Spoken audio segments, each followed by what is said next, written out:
Chapter 10, Section 7, Problem number 19. For the data in exercise 19 of Section 2, as we've been seeing, a continuation of that same problem. A, give a point estimate for the blood concentration of the active ingredient, this medication, in a man who's just consumed 1.5 ounces of the medication just recently. Okay, point estimate.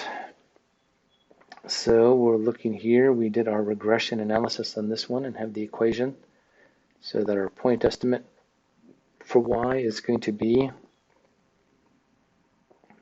let's go 1 plus beta 0, so our actual value that we had for this one is 0.043x plus 0.001.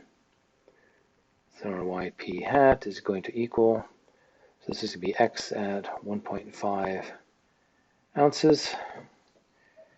And since I have all my data over there for these factors in Excel, let me jump back over to Excel, or to Excel. And here in Excel, we had information about our data at this point. And let's scroll down here where things started to be set up for 19. So here in section 7, this is all 19. Let's see, our XP hat, so the point estimate of x, the point value of x that we're looking at is going to be 1.5. And so our y hat from that, what I have here is that equation just written in. So we have our, let's see, D26, back at D26, that was the blue, so B1 hat, times, in this case, the point value we're looking at in red, so D50, and then plus our B0, our beta 0 hat, which was in purple here back at D27. So essentially what I just put there, so our y hat, or point estimate of y at 1.5 for x is 0.065. So 0.0, whoa, I understand, no, there's 0.065 in terms of, that's going to be the percent concentration of that active ingredient in his blood. Okay, let's go on to B. In B, now we're being asked to look at a specific individual. This Graciano has just consumed 1.5 ounces of this medication 30 minutes ago. Construct a 95% prediction interval, or 95% confidence interval of the prediction for the concentration of the active ingredient in his blood right now. Okay, so key here, this is in his blood. So this one individual, Graciano, so we're looking at a point estimate of a specific individual versus looking at our confidence interval around that individual versus the confidence interval around the mean of all individuals who had taken 1.5 ounces. So looking at that particular person. And if we go back to look at the confidence interval calculations that we have here in section 7, it mentions that there are two different computations we have. One's about the mean and one's about a particular individual or individual new value. So we'll be actually using that second one that we had there. So this is going to be yp. So our point estimate of y, which we just got at the 0.65, plus or minus t at alpha over 2. Confidence interval, that t at alpha over 2 is going to have a degrees of freedom for that distribution of n minus 2. Since that's a student t distribution, we have to worry about that, the size of that number of degrees of freedom. And this is also times the sample standard deviation of errors, our S epsilon, times the square root of the whole beast again. But this time we're adding that extra 1 in because it's going to be a wider distribution because it's about a single person versus the average, where at the average we have, my brain's stopping there on me. I'll have to go back and think of that one. See if I can remember that one as we're talking here. So let me go back over my formula, keep writing that one in. So my point estimate minus the mean squared over the sum of the square of the x's. All right, that's where we're headed, is computing this. And this is a 95% prediction interval. Let's go back to Excel, because I mentioned it before, as we've been doing, we've got all the numbers there to do these computations.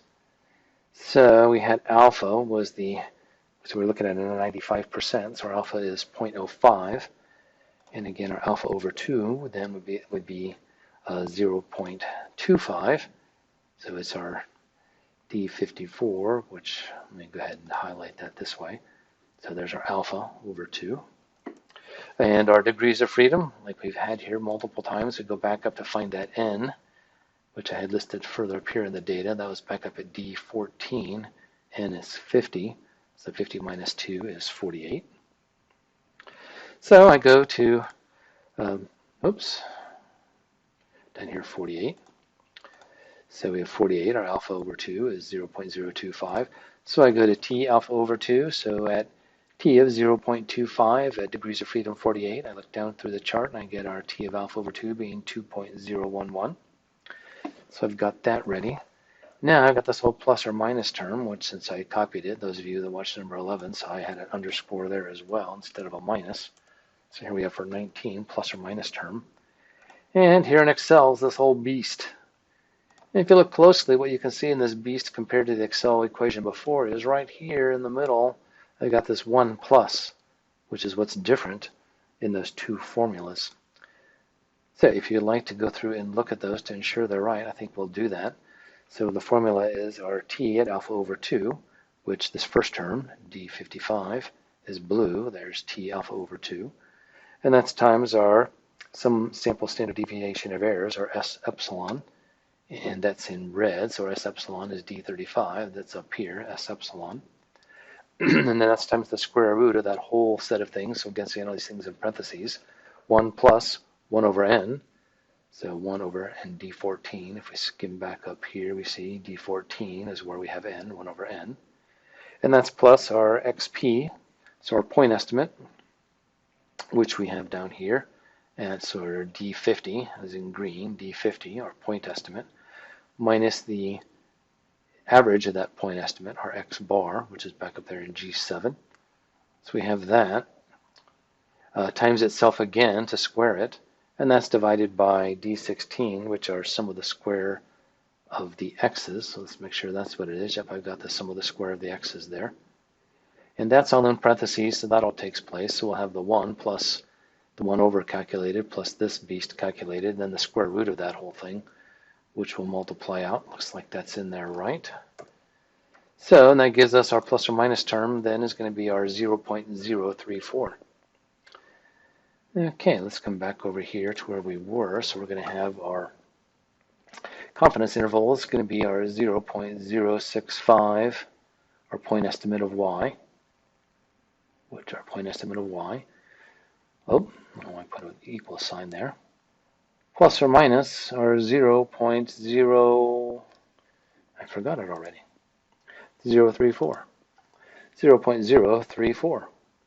So there is our confidence interval on Graciano in terms of the amount of the concentration of the active ingredient in his blood at a 95% confidence interval on that prediction.